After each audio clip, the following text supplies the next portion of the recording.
Muy buenas jóvenes, bienvenidos a la clase número 6 del curso de Historia de Costa Rica de la UNIVI.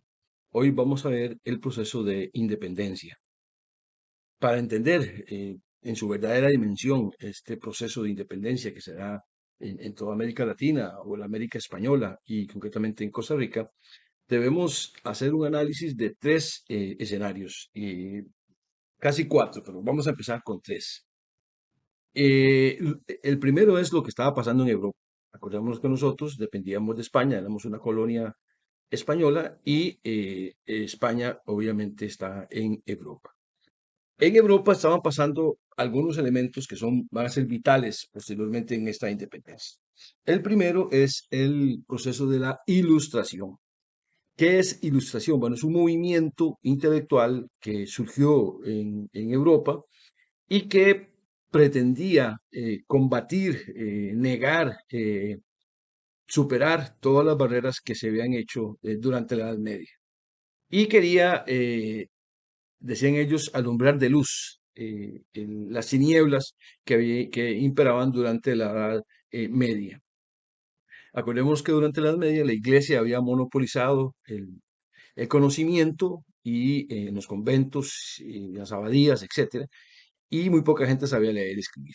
Los que realizan ese movimiento y la ilustración, lo que pretenden es llevar educación a la mayoría de la gente, que la mayoría de la gente sepa leer y escribir, que la gente sepa cómo, digamos, cómo hacerle frente a la vida mediante el conocimiento y no mediante la religión, que fue lo que imperó durante la Edad Media. La religión era lo que decía que estaba bien y que estaba mal, etcétera. Estos iluminados o estos, digamos, lo que proponían los ilustrados era que la religión debería dar paso a el conocimiento, a la ciencia. Y entonces ellos lo que plantean son dos cosas básicas, es el conocimiento y la razón. Es decir, la sociedad debe regirse por el conocimiento y por la razón y no por la religión. Es importante en la divulgación de estas ideas de ilustración que en 1456 ya Gutenberg había inventado la imprenta. O bueno, no inventado porque eso era, lo traían de China, pero digamos lo había perfeccionado, lo había hecho efectivo en Europa. La imprenta entonces hizo que se popularizaran las ideas de estos proponentes de la ilustración. Entonces, después de muchos años de estar en la Edad Media, una edad básicamente de la ignorancia, del conocimiento solamente en manos de la Iglesia, surge un movimiento que va a cambiar todo eso, a procurar cambiarlo. Se populariza por medio de la imprenta y surge entonces lo que se llama como el siglo de las luces, que es el siglo XVIII. ¿Qué significa el siglo de las luces? Bueno, significa que va a imperar el conocimiento, va a imperar la iluminación, por eso se llama el proceso de ilustración, de iluminar, de hacer transparente la sociedad. Y entonces surge, digamos, ese movimiento que va a cambiar la faz de la Tierra.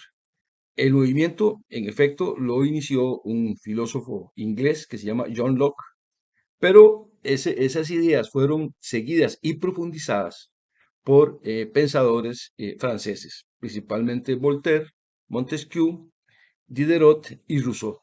Esos grandes pensadores que fueron, digamos, grandes iluminadores, grandes iluministas, grandes eh, filósofos que profundizaron cada uno de sus ideas en su espacio vital sobre las ideas de igualdad, de libertad y de fraternidad. Ese era el estribillo, digamos, de los iluminados. Libertad, igualdad y fraternidad.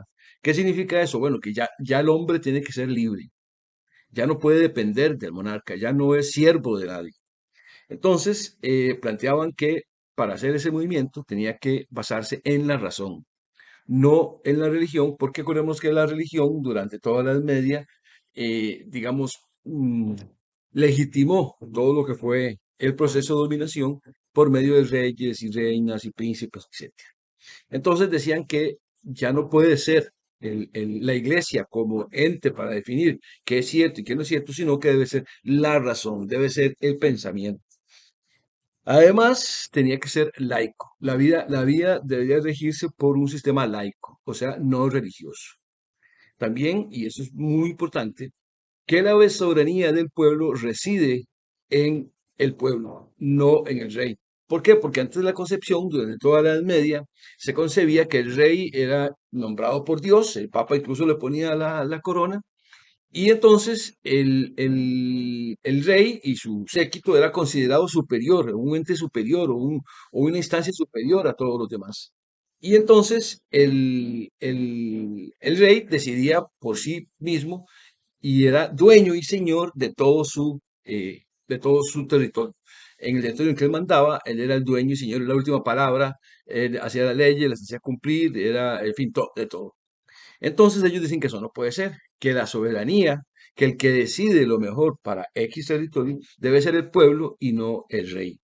Entonces ese es el problema, ¿verdad? O esa es la situación, la soberanía debe residir en el pueblo y no en el rey.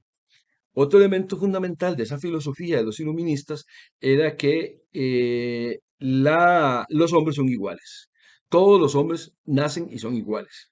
Esto se contrapone a la visión, digamos, católica, recordemos que toda Europa era católica en ese momento, eh, de que los hombres no todos son iguales, o digamos, hay hombres más iguales que otros, por decirlo en tico, ¿verdad? O sea, los reyes eran superiores, se consideraban un estamento superior. Incluso había estamentos, digamos que estaba la monarquía, estaba el clero y estaba el tercer estado, que eran, digamos, todas las demás gentes, que no tenían vela en el entierro, que no tenían capacidad de decidir y que eran simplemente, digamos, tenían que obedecer lo que planteaban los reyes y los monarcas.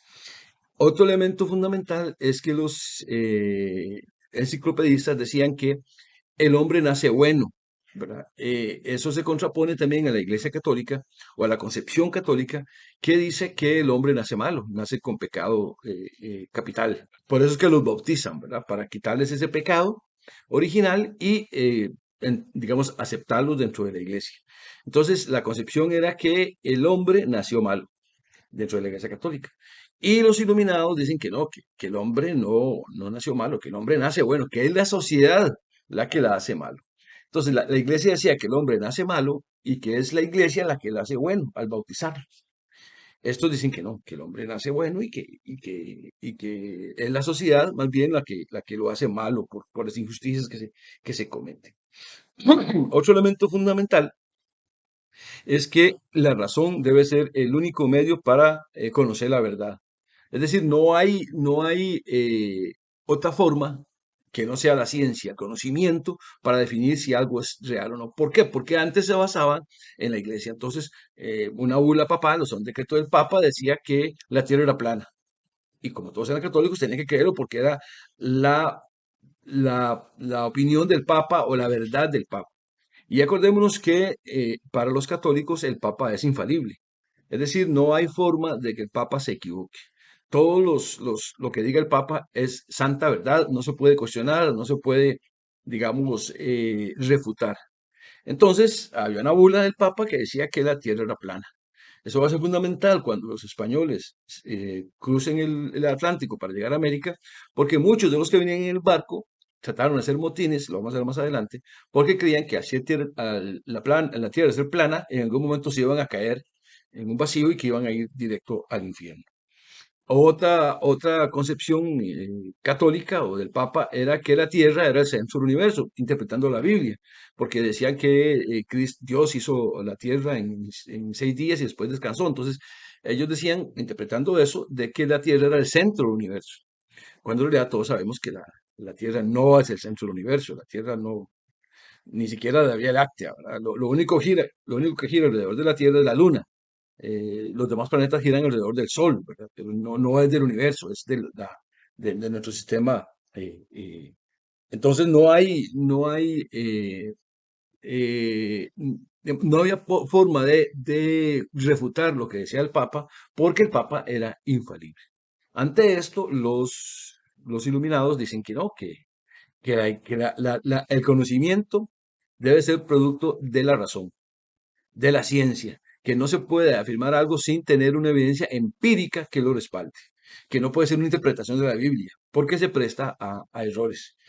Otro elemento que va a ser es el contrato social. Lo que dicen es que la sociedad, y en este va el concepto de cultura que vimos en el primer día de clases, la sociedad se pone de acuerdo en ciertas normas que todo el mundo respeta y que, digamos, hace que la convivencia sea pacífica. Lo que dicen es que ese contrato imperante durante la Edad Media debe cambiarse, que debe haber un nuevo contrato social, que ya no puede ser la relación entre un monarca absoluto que mandaba, que dirigía, que era dueño de todo, y la gente de común y pueblo que no tenía ninguna posibilidad de actuar. Entonces lo que plantean es hacer un nuevo contrato social que cambie la cultura de la sociedad. Para entender mejor esto, vamos a ver el siguiente vídeo. Desde la caída del mundo romano y hasta la Revolución Francesa de 1789, Europa estuvo dominada por el pensamiento católico, ya que no solo la religión, sino también el pensamiento político y el pensamiento social estaban dominados por la doctrina católica. Además, en toda esta época la forma de gobierno que existía era la monarquía absoluta, un sistema en el cual el rey concentraba todo el poder de un reino y podía actuar sin limitaciones. En este sistema se consideraba que el poder del rey venía directamente de Dios, o sea que Dios lo había elegido específicamente para ser rey. Además de esto, la sociedad estaba fuertemente estratificada. ¿Qué significa esto? Que existían un montón de grupos sociales con distintas obligaciones y distintos derechos, y la desigualdad social se justificaba porque en teoría era la voluntad de Dios y debía respetarse. ¿Qué pasó? Bueno, sucedió que a mediados del siglo XVIII mucha gente empezó a plantear que no se puede explicar todo a través de la religión y empezaron a cuestionarse algunas cosas. Surge así la Ilustración, un movimiento de gente que planteaba que la única forma de llegar a un conocimiento verdadero y a conocer la verdad no es la religión, sino que es la razón, la inteligencia. Así, para los ilustrados, la razón se transformaba en una especie de lámpara que venía a iluminar y a echar luz sobre esa verdad que había sido mantenida en la oscuridad por tantos siglos de pensamiento religioso. A continuación, vamos a analizar el pensamiento de tres pensadores que propusieron cambios muy importantes. El primero de estos se llamaba Jean-Jacques Rousseau y va a proponer un concepto clave que es el concepto de la soberanía popular o soberanía nacional. Como muchos ilustrados se planteaban y se cuestionaban la existencia de Dios, Rousseau va a hacerse la siguiente pregunta. ¿Realmente el poder del rey viene de Dios? ¿Y cómo sabe que viene de Dios su poder? Si no lo puede ver, no lo podemos escuchar, no lo podemos tocar. ¿De dónde viene el poder del rey? Esa, chicos, es la pregunta clave que se hace Rousseau.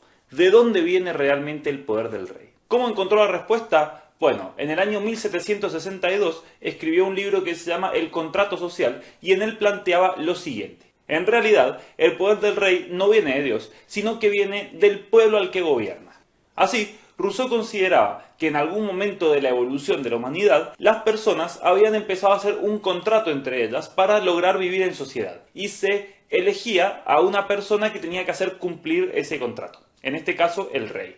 Entonces, el poder del gobernante, en este caso del rey, venía directamente del pueblo al cual estaba gobernando, ya que tenía que representar sus intereses. Este pensamiento es la base de la democracia moderna. El segundo autor que vamos a ver se llama Montesquieu. Este pensador se preguntaba si no era peligroso que una sola persona, en este caso el rey, concentrara todo el poder del reino y gobernara sin límites. ¿Quién podría juzgar al rey si el rey fuera en contra de los intereses de la gente o en contra del bien común? Después de mucho pensar, Montesquieu llegó a la siguiente conclusión. Para evitar el abuso de poder y para evitar que nadie pudiera controlar al rey, lo mejor que se podía hacer era dividir el gobierno y crear tres poderes.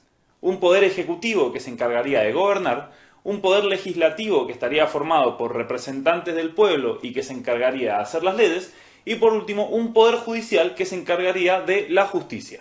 Esta idea sobre la división del gobierno en tres poderes que se equilibran y se controlan entre sí también es la base de la organización de las repúblicas modernas. El tercer pensador que vamos a ver se llama Voltaire y está más relacionado con el campo de lo social.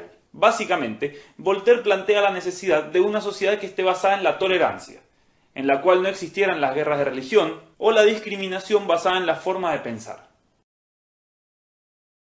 Ahora, si han estado prestando atención, van a poder ver que muchas de estas ideas se pueden aplicar en debates actuales sobre la función de los gobernantes, sobre la función de los legisladores, sobre qué tanto poder tiene que tener un presidente, qué tanto tiene que escuchar al pueblo, o un montón de cosas así que tienen su origen en el pensamiento de la Ilustración. Muchos pensadores sostenían también que hay ciertos derechos que todas las personas tenemos por el solo hecho de nacer humanos. Así, se empiezan a reconocer paulatinamente el derecho a la vida, el derecho a la libertad, el derecho a la justicia, entre otros, y de a poco se va formando lo que hoy conocemos como los derechos humanos, que incluyen todos estos derechos básicos de la primera generación, la vida, la libertad, la justicia, y que después, con el paso de los años, se van ampliando a los derechos civiles, a los derechos laborales, entre otros. Como para ir cerrando el tema, podemos ver que en conjunto, si tomamos los aportes en la ciencia, en la política, en lo social o en lo filosófico, la Ilustración planteaba una nueva forma de ver el mundo que rompía con la forma anterior que estaba dominada por el pensamiento religioso. Así, todos los pensadores de la Ilustración contribuyeron a crear muchos de los aspectos de nuestra vida cotidiana, la república, la democracia, los derechos, entre un montón de otras cosas. El otro elemento que vamos a analizar aquí para entender el proceso de independencia es el avance de los protestantes. Y para entender esto, para entender el influjo que trajo la aparición de la religión protestante, hay que pensar con Martín Lutero. Martín Lutero era un cura alemán católico, nació el 10 de noviembre de 1483 y murió el 18 de febrero de 1546 a los 62 años. Martín era, como decíamos, un cura normal, común y corriente, que comenzó a especializarse en la Biblia. Él era un doctor en Biblia, en el estudio de la Biblia. Y él comenzó a notar que habían cosas que no le gustaban de la Iglesia Católica, ¿verdad? Que le molestaban porque no estaban en consonancia con lo que dice la Biblia. Esa digamos, separación de la iglesia o ese enojo con la iglesia, ese divorcio con la iglesia, se materializó cuando él fue a Roma y vio lo que pasaba en Roma, ¿verdad? Que los curas, los papas tenían hijos y tenían amantes, tenían esposas y envenenaban gente, en fin, tenían ejércitos y mataban y asediaban y violaban, entonces, esos ejércitos. Entonces, él decía que eso no podía ser de ninguna manera respaldado por la Iglesia Católica. Entonces él comienza a separarse de la iglesia, comienza a divorciarse, y él dice que no puede ser. Lo que colmó el vaso de la paciencia de Lutero fue cuando el Papa decidió crear lo que se llaman las indulgencias. ¿Qué son las indulgencias? Bueno, es un proceso mediante el cual cualquier persona que cometa un pecado va a donde el cura, se confiesa que cometió ese pecado, digamos que robó 1 millón de pesos. El sacerdote, antes de darle la absolución, le dice que debe pagar un monto para que ese pecado se lave. Es decir, en palabras de ahora, para sacarlo del sistema. Entonces, cuando usted se moría, cuando llegaban de San Pedro y San Pedro sacaba la computadora para ver en el cuadro Excel cuáles eran sus pecados, ese pecado ya no estaba. Entonces, ¿eso qué pasó? En una sociedad profundamente católica, todo el mundo fue a pagar indulgencias. ¿Para qué necesitaba plata el Papa? Bueno, para construir la Capilla Sixtina que está hoy en Roma. Entonces, eso hizo que las arcas del Vaticano aumentaron exponencialmente. Pero eso molestó mucho a Lutero, porque Lutero decía que en ninguna parte de la Biblia se justifica el crear indulgencias, el pagar dinero para borrar los pecados. Lutero decía que la única forma de lavar un pecado dentro del catolicismo era el arrepentimiento, ¿verdad? Y la penitencia, pero que jamás sería pagando, que eso era de monetizar la religión y los pecados, la sociedad. Entonces él comienza a hacer críticas dentro del Vaticano, dentro de la iglesia. Él tiene un enfrentamiento muy duro con el Papa y el Papa lo manda a matar. Antes de que lo mate, el Papa Lutero se da cuenta del plan urgido en contra de él y corre hacia Alemania, que era su país natal. En Alemania va a ser protegido por algunos nobles, por algunos, digamos, gente de la realeza. Se mete en un castillo que es inexpugnable, donde la Inquisición de la Iglesia Católica no puede tomarlo preso.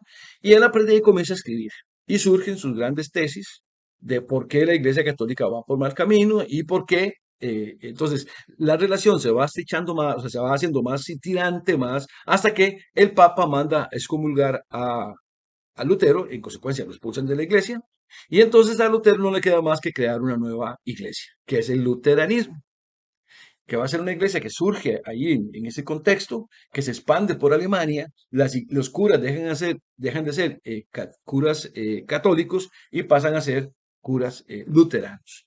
No solamente en Alemania sucede eso, sino que en Suiza, en el norte de Francia, en lo que hoy es Países Bajos, en fin, todo el norte de Europa comienzan a surgir el luteranismo, pero además otras religiones. Por ejemplo, el calvinismo.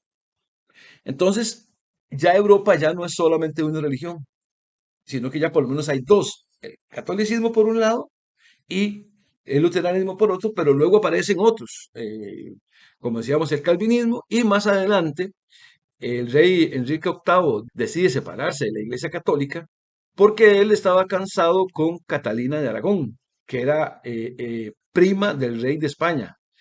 Y esa Catalina de Aragón solo había podido tener, bueno, ellos dos solo habían podido tener un hijo, era una hija, una niña. Y de acuerdo a la ley imperante en aquel tiempo, la ley sálica, las mujeres no podían heredar. Entonces, si el rey Enrique VIII no tenía un hijo varón, se iba a quedar sin descendencia. Entonces, y Catalina de la que no podía tener más hijos. Ya estaba en una edad en que no podía tener más hijos, y además ella pasó mucho tiempo enferma, en fin, no podía tener hijos. Entonces, Enrique VIII se le ocurre casarse con la amante, pero para casarse con la amante necesitaba el divorcio. Y en aquel tiempo no es como ahora que uno va al registro y se divorcia, sino que había solo el Papa lo podía divorciar, porque las leyes eran católicas, no habían leyes civiles. Entonces, Enrique VIII le pide al Papa que lo divorcie, pero el Papa no lo divorcia, no acepta, porque el Papa estaba aliado con España.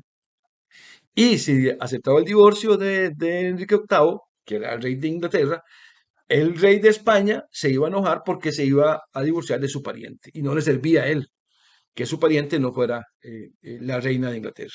Entonces, el caso es que no lo divorcia, entonces él, molesto en respuesta, decide sacar a Inglaterra, Reino Unido, de la religión católica y convertirse al protestantismo, donde él, bueno, más bien a la iglesia anglicana, que es también protestante, la saca de la iglesia católica y funda la iglesia anglicana en la que él es el máxima autoridad. Y obviamente se divorcia de Catalina de Aragón y se casa con la amante favorita y ahí tampoco tiene hijos y termina cortándole la gallina a la cabeza. Bueno, por eso es otro canta. Entonces, ya en Inglaterra, en Reino Unido, surge una nueva religión. Bueno, sobre todo en Inglaterra, porque Escocia sigue siendo católica, Irlanda sigue siendo católica, Gales ahí más o menos, es más protestante, pero bueno, surge en la posibilidad en territorio del Reino Unido de tener otra religión. No van a ser perseguidos como eran perseguidos en España la gente que no fuese católica.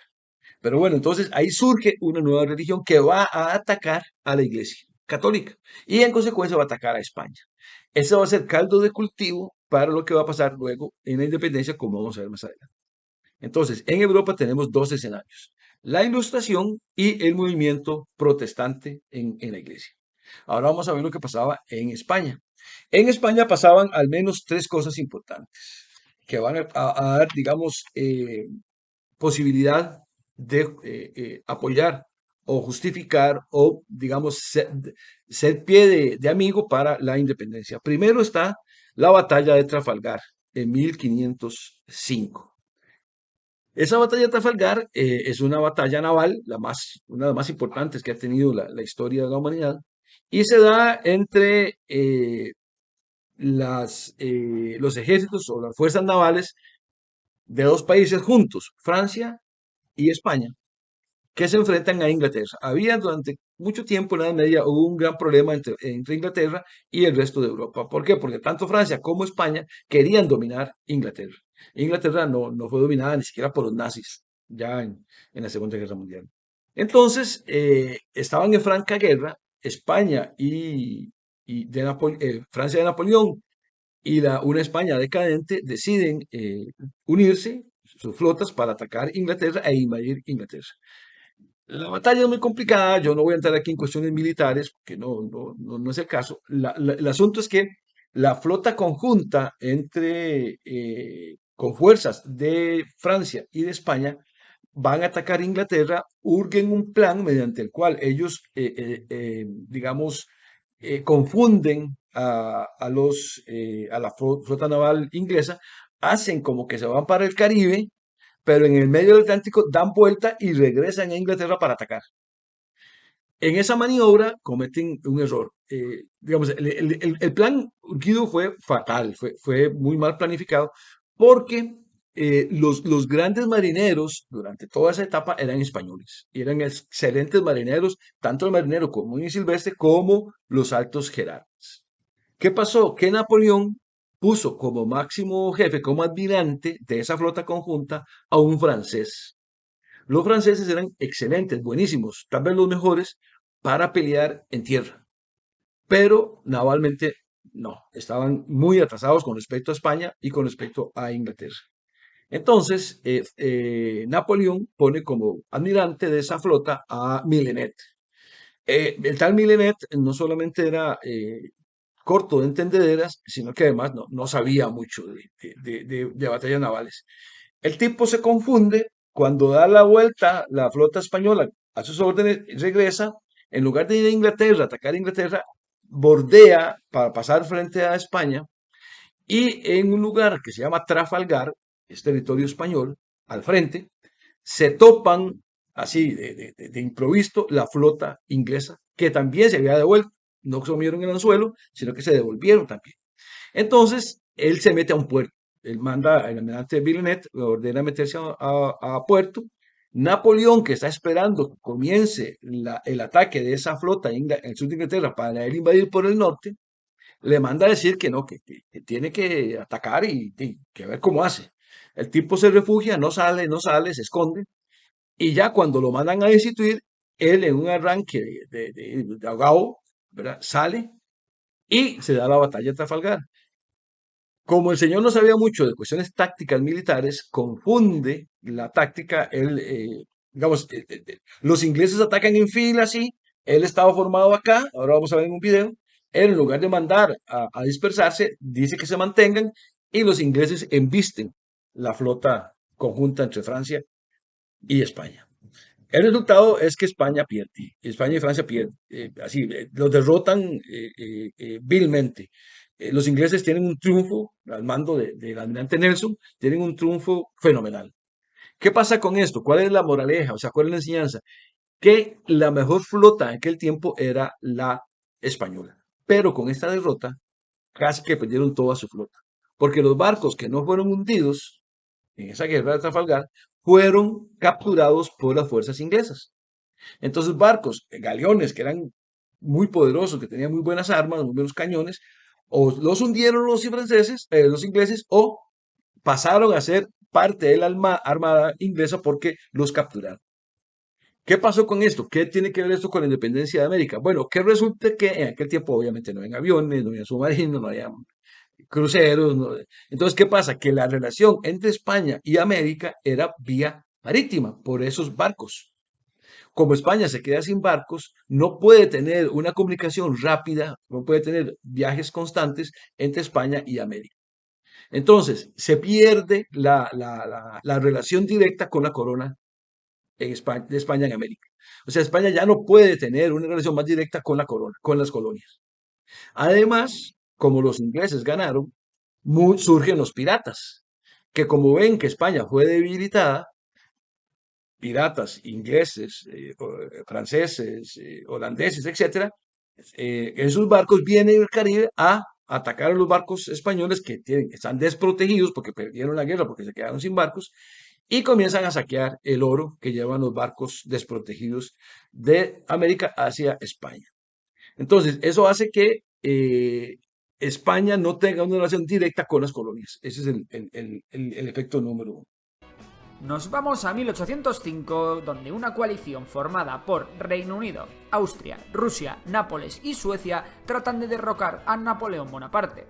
Napoleón cuenta con el apoyo del Imperio Español, pero sus flotas se ven bloqueadas en Cádiz por una importante armada del Reino Unido al mando del vicealmirante Nelson. La flota franco-española, a pesar de ser numéricamente superior a la británica, fue derrotada. La incapacidad militar que demostró el vicealmirante Villeneuve al mando de la flota franco-española fue la principal causa del desastre. Nelson no pudo celebrar la victoria ya que fue herido de muerte. En honor a esta batalla se puede visitar en Londres la célebre Trafalgar Square que contiene el homenaje a Nelson, la Nelson's Column. ¿Y por qué es tan importante esta batalla? Pues bueno, para empezar, Napoleón dejó de tener una armada decisiva, y Reino Unido pasó a confirmarse como dueño y señor de los mares. El Imperio Español, por su parte, dejó de ser para siempre una potencia mundial de primera línea. Entonces, en España lo que pasaba, decíamos primero, es la batalla de Trafalgar. El segundo es la invasión de Napoleón. En 1808, Napoleón Bonaparte, quien había triunfado y se declaró emperador en España, en Francia, perdón, invade España. La tesis, digamos, es muy complicada, pero para hacerlo más rápido es así. Francia está en guerra contra Inglaterra. Entonces, y Francia estaba aliada con España. Entonces, Francia le pide permiso a España para que con sus barcos, en sus ejércitos, cruzar España para llegar a Portugal e invadir Portugal, porque Portugal está aliado con Inglaterra. España le da permiso, pasan sus hombres, pero en lugar de pasar hacia Portugal, se quedan en Madrid y toman España. Y entonces el rey va a ser, en ese momento había una disputa o una polémica por la corona. El rey quería, digamos, no querían que el rey siguiera y que le diera el reinado a su hijo. Sin embargo, eso, bueno, se va a ir dando una disputa y entonces el rey decide apelar a Napoleón. Napoleón lo invita a él y a su hijo a Bayona, en territorio francés. Cuando llegan, básicamente son tomados casi que como presos y Napoleón nombra como rey a su hermano José Botellas, conocido como digo, Bonaparte, conocido como Pepe Botellas. El problema de esto, bueno, aparte de que era un rey extranjero, el problema es que él no quería ser rey de España. Pepe Botellas, se decía Botellas porque era, supuestamente era alcohólico, o por lo menos le gustaba mucho la fiesta. Y él lo que quería, Pepe Botellas, lo que quería era estar en París. Su vida era París. Él quería estar vivir la vida loca en París, las bohemias, las fiestas, etcétera, ¿no? Y él le ve como un castigo que su hermano menor, Napoleón, lo mande como rey de España. Él, a regañadientes, va, trata de, digamos, llega a Madrid, pero es como si estuviera en París. Se lleva a su corte, sus amantes, su esposa, sus amigos, sus fiestas parisinas, las traslada de París a Madrid.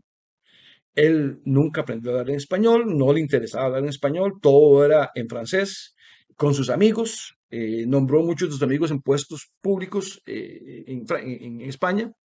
No le interesaba un pepino lo que pasaba en los dominios del reino, de su reino en España, mucho menos los de América. Cada vez que le planteaban un tema, decía, no, que mis asesores resuelvan, yo sigo la vida loca, yo sigo la fiesta, yo sigo la rumba, yo sigo con mis amantes, no me interesa. Eso hace entonces que surja un descontento en España, en todos los territorios españoles, España, Países Bajos, Sicilia, etcétera, ¿verdad? Y obviamente en América. Un descontento, primero, porque tienen un rey impuesto por Napoleón. Segundo, porque ese rey no habla español. Y estamos en España. Y tercero, porque ese rey no le interesa, no da muestras de que le interese reinar en España. Entonces, se crea un vacío de poder, porque nadie manda. O sea, el rey que tiene que mandar no manda, no le interesa, no, él sigue su vida loca. Entonces se crean las juntas provisionales de gobierno. ¿Qué significa eso? Bueno, que cada región, cada ciudad o cada zona geográfica perteneciente a la corona española va a tratar de hacerse un autogobierno provisional, dice el documento es provisional, mientras que se resuelve el problema de quién es el rey y un rey legítimo. Entonces, en toda España se van a crear juntas provisionales de gobierno que van a tratar de arreglar los problemas de las calles y tomar decisiones, ¿no? En América se van a crear también las juntas provisionales de gobierno. Pero resulta que la orden que da, lo vamos a ver más adelante, la orden es que en esas juntas provisionales de gobierno, como es una emergencia, como no hay rey, hay que ver qué se hace en una emergencia, se dice que esas juntas de gobierno van a ser integradas por españoles de ambos hemisferios. Aquí la palabra clave es ambos. ¿Qué significa eso? Bueno, que para caso de nosotros en América es que no solamente los españoles peninsulares van a tener acceso a puestos de gobierno. Acordemos que durante toda la colonia, los únicos que podían tener acceso al poder eran los peninsulares. Los españoles se dividen en dos, peninsulares y criollos. Los peninsulares son los que nacieron de padre y madre españoles nacidos en España. ¿Quiénes son los criollos? Los criollos son de padre y madre españoles nacidos en América. Los criollos no podían tener acceso al poder. ¿Por qué? Bueno, porque el rey desconfiaba de los criollos. Entonces, solamente los peninsulares podían ser jefes del ejército, ser virreyes, ser capitanes generales, etc. Todo el ejército y la iglesia solamente podían ocupar cargos de importancia los peninsulares. Para integrar, y debido a la emergencia, se dice que pueden ser integrados por españoles de ambos hemisferios. Y está el hemisferio donde está España y está el hemisferio donde está América. Entonces, al leer ese documento, al firmar ese documento, que en esas juntas provisionales de gobierno pueden integrarse españoles de los dos hemisferios, se interpreta o se entiende o se dice que criollos pueden llegar a tomar ese poder. Entonces los criollos aprovechan la coyuntura en América y se meten de plano a esas juntas provisionales de gobierno, y resulta que en la mayoría de los lugares donde se crean las juntas provisionales de gobierno, que son las principales ciudades de América Española, van a triunfar los criollos. O sea, la mayoría de los integrantes de esas juntas provisionales de gobierno van a ser los criollos.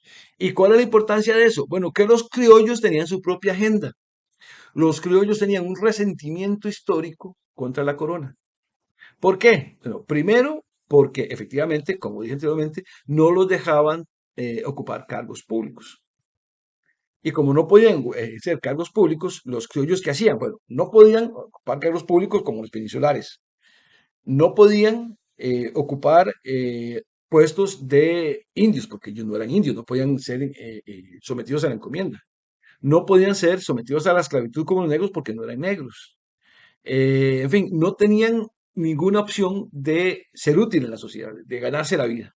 Entonces, ¿cómo lo hacían? Bueno, se dedicaron al comercio.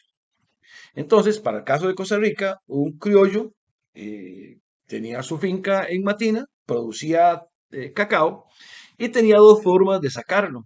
Una forma de sacarlo era la legal, digamos, que estaba con la ley, que era en mula sacar el cacao de Matina, llevarlo a Cartago, presentarlo, que lo recibieran. El cargamento tenía que bajar a Punta Arenas, de Punta Arenas por el mar, bajar toda Sudamérica, subir luego Sudamérica por Brasil, llegar a Cuba y de Cuba llegar a Sevilla, y de ahí, meses después, enviaban la orden para que le pagaran a esa persona el tabaco que vendió. Eso se llama monopolio del comercio. Y eso era súper engorroso, duraba un año, 2 años. Y al final, lo que le pagaban a la persona ya estaba desactualizado. Esa era la vía legal. Sin embargo, esa no era la imperante. ¿Cuál era la imperante? La vía ilegal, el contrabando. ¿Y cómo se hacía? Bueno, en Matina, en lugar de mandar el cacao, perdón, para Cartago, se iba a Limón. Y en Limón, cada mes, más o menos, pasaba un barco inglés. Recordemos que ya España había perdido la batalla de Trafalgar, no podía vigilar a los barcos ingleses, no podía impedir que los barcos ingleses pasaran como Pedro por su casa. Llegaba ese barco inglés y comenzaban a negociar el cacao. No podía pagar en efectivo, compraba el cacao que venía en el barco, porque la moneda no servía, era moneda inglesa y no servía. Entonces, no le pagaban en efectivo, sino que era como un trueque. Entonces, digamos que yo tenía cacao, lo llevaba a Limón, tenía 50 sacos de cacao, entonces comenzábamos la negociación con el capitán del barco inglés o con el capitán designado. Entonces, en lugar de darme efectivo, lo que me daban era cuestiones útiles, cuestiones prácticas. Acordémonos que ya Inglaterra había iniciado el proceso de la revolución industrial y ya producía artículos industrializados. Ollas de hierro, máquinas de moler, máquinas de coser, arados para arar la tierra, eh, cuchillos, hachas, eh, cocinas de leña, planchas, en fin. Entonces, cuando yo iba, le entregaba al capitán inglés o al que él designara mi producción de cacao, él a su vez me daba gran cantidad de artículos que en España no se fabricaban y mucho menos acá. Entonces yo regresaba a Cartago y yo era el chico guau de Cartago porque tenía cocina de leña, ya no era el fogón ahí con tres piedras, tenía la chimenea, salía ahí el humo, yo tenía cocina de leña, tenía arado para, ya no tenía que pagar para 50 hombres para que me araran un terreno, sino que con un caballo y araba fácilmente el terreno. Invitaba a la gente a comer y había ollas de hierro, vasos de hierro, cuchillos de hierro. Antes todo era de madera o de barro, las ollas. Entonces comenzó a tener un alto estatus el criollo. ¿Por qué? Porque ya tenía poder, tenía cosas materiales que le daban cierto estatus. Pero además, los ingleses, dentro de lo que le daban al criollo, no solamente era cuestiones materiales, sino que había libros. Entonces, todas aquellas enciclopedias que venían de la ilustración de Diderot, de Rousseau, todas esas ideas que venían en libros, en revistas, en enciclopedias, los criollos las fueron leyendo y comenzaron a darse cuenta que había todo un proceso de ilustración en Europa, de que existían otras religiones que no fuera el catolicismo, de que Estados Unidos había iniciado una revolución, la independencia, y también que Haití ya era independiente. Entonces, todas esas ideas de que el hombre es igual ante la ley, de que la soberanía debe residir en el pueblo y no en el rey, etcétera, cala en los criollos que luego, cuando se crean las juntas provisionales de gobierno, asumen ellos la conducción de esas juntas provisionales de gobierno y obviamente van a tener mucho poder y como tenían su agenda propia en contra de España, porque España no les permitió durante toda la colonia tener cargos públicos y les imponía el monopolio de comercio y ellos querían libertad de comercio, obviamente eso va a ser elementos que van a posibilitar la independencia. Otro elemento fundamental son las Cortes de Cádiz en 1810-1814. ¿Qué son las Cortes de Cádiz? Bueno, ante ese vacío de poder, decíamos que quedó cuando Pepe Botella llegó a ser rey de España, además de las juntas provisionales de gobierno, se crea las Cortes de Cádiz. Las Cortes de Cádiz es como decir, nosotros entendemos ahora, una constituyente. O sea, se reúnen, digamos, personas nombradas por el pueblo para elegir una nueva constitución. En las Cortes de Cádiz, bueno, crean la Constitución de Cádiz después de muchos problemas y al final lo importante de estas Cortes de Cádiz es que es un rompimiento con el antiguo régimen, con el régimen señorial, con el régimen feudal. Se quita se plantea de que la soberanía reside en el rey, en efecto, como lo decían los enciclopedistas, se declara libertad de imprenta, se abolió la Inquisición, que durante mucho tiempo fue el ejército, el brazo armado de la iglesia, se abolió el régimen señorial, se crea el sufragio universal, más o menos, luego veremos que no era tan universal. Se crea la libertad de industrias, se crea la libertad de contratación, la libertad de comercio y en consecuencia no al monopolio. Todo eso está, digamos, imbuido dentro de la Constitución de Cádiz, que si bien en España nunca, digamos, fue legal, o sea, no se llevó a la práctica, porque ya cuando estaba lista en eso, el rey de España logra salir de Francia y retornar al poder, pero esa Constitución de Cádiz, y eso es lo importante, va a ser como el machote que se va a implementar en América para las futuras naciones independientes de América.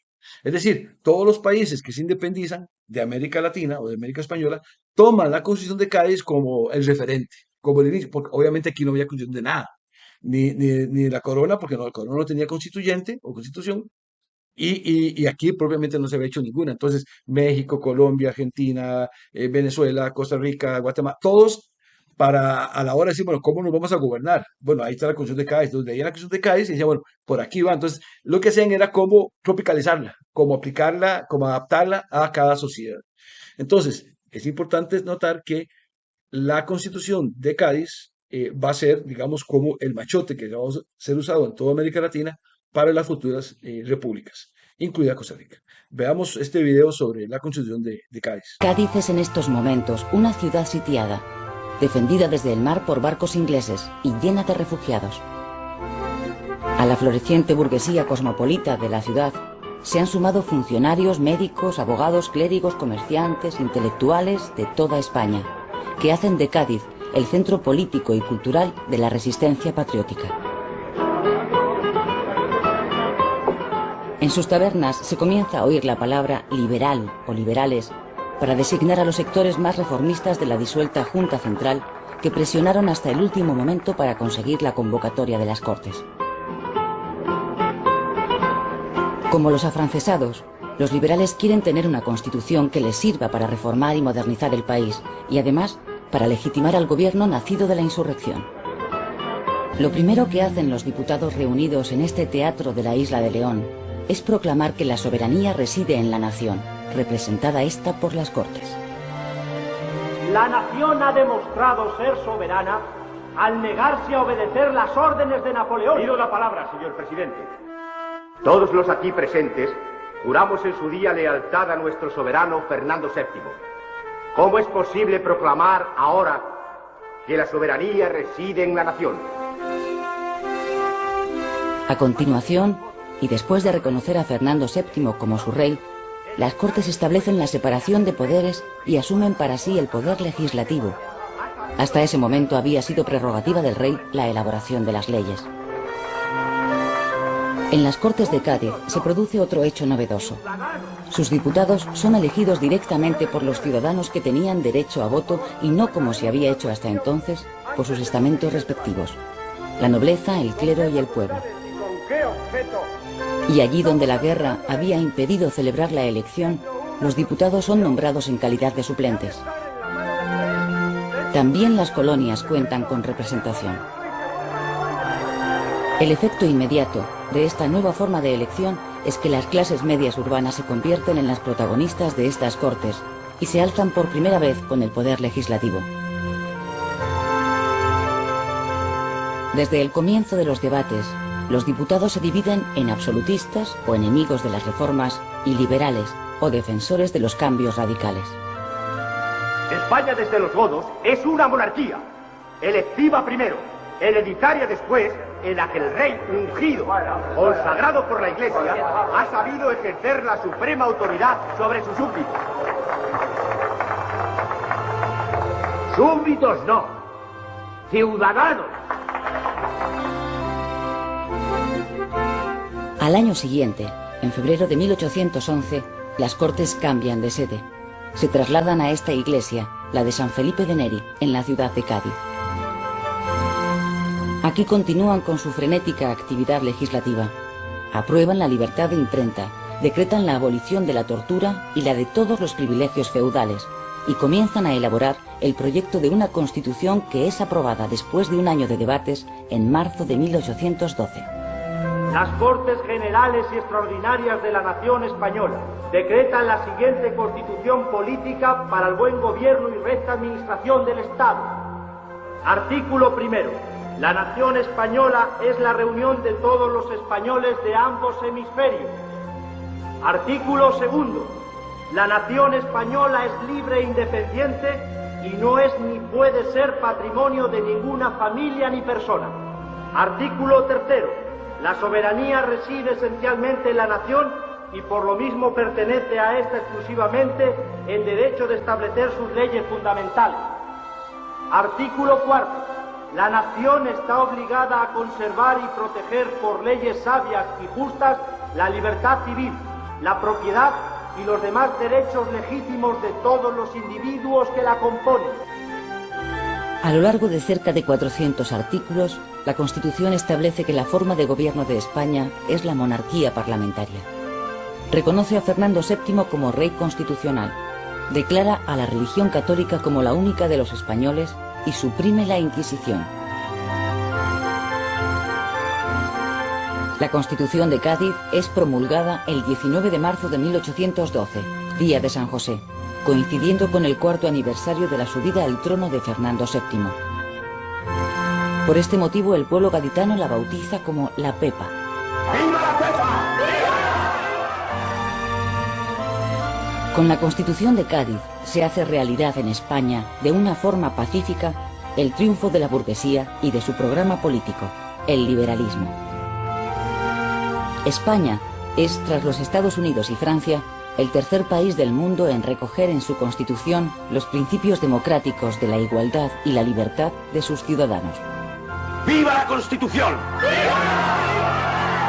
Ok, ya vimos lo que pasaba en Europa, el protestantismo y la ilustración. Vimos lo que pasaba en España, la batalla de Trafalgar, la invasión de Napoleón, las Cortes de Cádiz. Ahora vamos a ver lo que pasaba en América. En América, como decíamos anteriormente, había un gran descontento en contra de la corona. ¿Por qué? Bueno, porque los criollos no podían tener acceso al poder. Y los criollos eran españoles.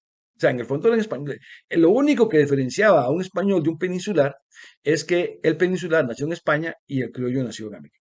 Entonces podría darse un caso, por ejemplo, que Juan se casara con Juana, vivieran en España, tenían 25 años, tuvieron un hijo, Pedro, por decir un nombre.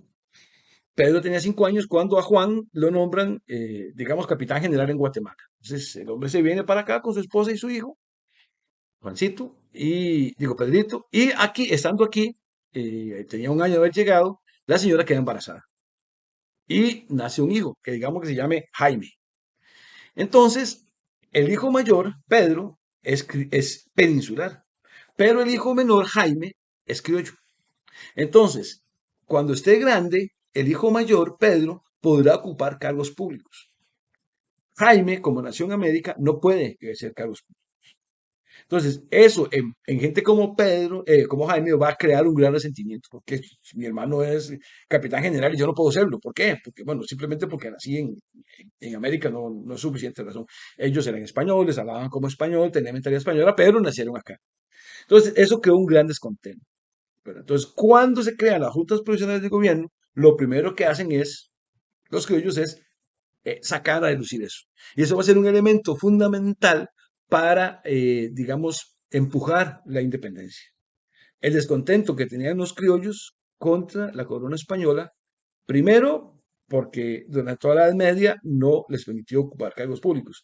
Y segundo, porque como no podían ocupar cargos públicos, se dedicaron al comercio, España, la corona, les aplicó el monopolio del comercio. Entonces no podían vender las cosas libremente. Es decir, si yo tenía unas hortalizas, unos chayotes, por decir algo, no podía vendérselos a nadie, sí que la corona me autorizara. Y desde que yo mandaba a pedir permiso a España y regresaba, ya se habían puesto malos, ya no servían.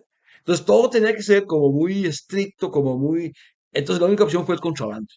Entonces los criollos, y ahí es donde surge la idea de que los fundadores de la sociedad costarricense todos eran contrabandistas, la mayoría, ¿verdad? Porque esos criollos que tenían cacao y matina, que lo llevaban a Limón para vendérselos de contrabando a Inglaterra, son los que luego, gracias a su formación y a su estatus social, son los que van a ocupar cargos públicos en las juntas provisionales de gobierno y que luego, una vez en juntas provisionales de gobierno, aprueban la independencia y una vez que están ya independientes son los que ocupan los cargos de presidente de la República, vicepresidentes, ministros, diputados, etc. Entonces, por eso Samuel Stone tiene un libro que se llama La dinastía de los conquistadores, que dice que nuestros gobernantes son hijos de los conquistadores. Entonces, que desde los conquistadores hasta la fecha de hoy hay una relación directa entre los gobernantes, ¿verdad? Que no hay nadie de otro grupo que no haya podido gobernar. Por ejemplo, en Costa Rica no ha habido un presidente negro, o un presidente chino, o un presidente indio, sino que todo es dentro de la misma casta, dentro de una dinastía que llama él de los conquistadores. Entonces, primero, en América había un gran descontento, tanto por la que no le permitían a los criollos tener cargos públicos, como por el monopolio del comercio. Otro elemento es que se da la independencia de Estados Unidos. Estados Unidos logra, el 4 de julio de 1776, logra la independencia y entonces sirve de ejemplo de que sí se puede ser independiente, de que es posible la independencia en América. Además, Haití también logra su independencia en 1795 y entonces decían, bueno, no solamente, digamos, repúblicas grandes como Estados Unidos, sino países pequeños y pobres como Haití pueden ser independientes. Si ellos pudieron, ¿por qué nosotros no? Entonces sirvió de espejo, sirvió como de ejemplo para que se incentivara la independencia. Y también estaba lo que decíamos anteriormente, la molestia que existía en todo el mundo, en todo el mundo español, en contra de la presencia de José Bonaparte en la corona española, que a él no le interesaba ser rey. Bueno, eso es lo que pasaba en América y ahora vamos a ver lo que pasaba en Guatemala para ya, digamos, centrarnos a nuestra región. La Capitanía General de Guatemala, decíamos, durante la colonia, pertenecía o dependía del Virreinato de Nueva España, que es México, que a su vez, obviamente, dependía de la corona española. El capitán general, a quien era la máxima autoridad, había uno, el penúltimo, que se llama José de Bustamante y Guerra, era un tipo que reprimió, digamos, férreamente los movimientos a favor de la independencia. A este lo sucede Carlos Urrutia y Montoya, que también era bastante, digamos, opositor a las ideas de independencia y trata de imponer la voluntad del rey, pero no era muy capaz y además se enferma. Entonces nombran finalmente a Gavino Gainza como capitán general. Gavino Gainza era un tipo más abierto, estaba más en consonancia con las ideas modernas, y el 14 de septiembre de 1821 convoca a esas juntas provisionales de gobierno, a ese cabildo abierto que llaman ellos, para definir qué hacer. Y ahí se decide la independencia. 14 de septiembre de 1821 se da oficialmente la independencia, pero no la independencia de Costa Rica, eso queda claro, sino la independencia de Centroamérica. Porque Centroamérica era una unidad, esa Centroamérica que vemos en el día de clases, cuando vemos algunas definiciones, que es una figura histórica. Centroamérica era como decir un país, no era un país, pero digamos era como un país. Y que tenía 5 provincias, Guatemala, El Salvador, Honduras, Costa Rica y Nicaragua. Era una sola cosa, como decir ahora Costa Rica, que tenemos San José, Alajuela, Cartago, Heredia, etc. Entonces se aprueba la independencia de Centroamérica. A partir de ahí comienza a ver qué hacemos, qué, qué, cómo nos vamos a regir. Surgen 3 tesis. La primera tesis es que debemos volver a ser parte de la corona española.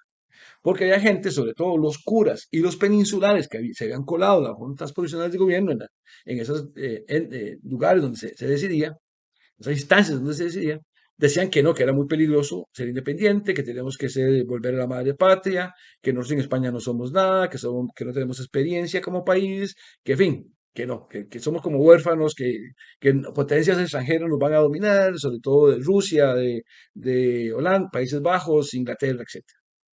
Esa tesis se discute y se rechaza. Viene la segunda tesis. La segunda tesis es que nos unamos a el imperio de Iturbide en México. México, una vez que se hace independiente, Iturbide había tomado posesión del gobierno, se había declarado emperador y tenía un territorio muy amplio, el doble de lo que hoy es México. Bueno, lo que pasa es que el señor este se vuelve muy errático, va a España a decirle al rey que vuelva a ser monarca de México. El rey ni lo atiende porque está muy ocupado arreglando problemas luego de que fue liberado en Francia. Y el tipo, Iturbide, regresa a México, pero sus generales lo habían juzgado y lo habían condenado a muerte. Por eso lo fusilan en Tamaulipas. Y entonces el imperio de Miguel Iturbide en España en México, perdón, entra en crisis, entra en caos, se da una guerra civil durísima que duró muchos años, entonces la opción de unirse a México se desvanece. Queda la tercera opción, que es formar una República Federal Centroamericana. Esa es la que va a ganar. va a triunfar en las elecciones y en unas elecciones que, digamos, se había acordado el sufragio universal, como lo dije anteriormente, pero hay que tener mucho cuidado con eso del sufragio universal porque no es como ahora. Ahora todos votamos, mayores de 18 años. Bueno, en aquel tiempo no era así. Solamente votaban los hombres, con lo cual todas las mujeres, la mitad de la población, quedan fuera del baile. No se les permitía votar. Pero además tenía que ser español, con lo cual quedan fuera indios, negros, mulatos, zambos, etc. Solamente criollos y peninsulares. Pero además, el otro requisito era que tenía que tener hacienda, es decir, tenía que tener propiedades. Los criollos cumplían todas las reglas, eran hombres, eran españoles, porque eran criollos, y tenían propiedades, las fincas que tenían en Matina. Muchos peninsulares, incluso gente de poder, no pudo ni votar ni ser electo porque no tenía propiedades. Cumplía el ser hombre y el ser español, pero no tenían propiedades. Entonces, en esa asamblea participan la mayoría son criollos y deciden crear la República Federal Centroamericana. Ese es el tema de nuestra próxima lección. Nos vemos, un abrazo, que la pasen bien.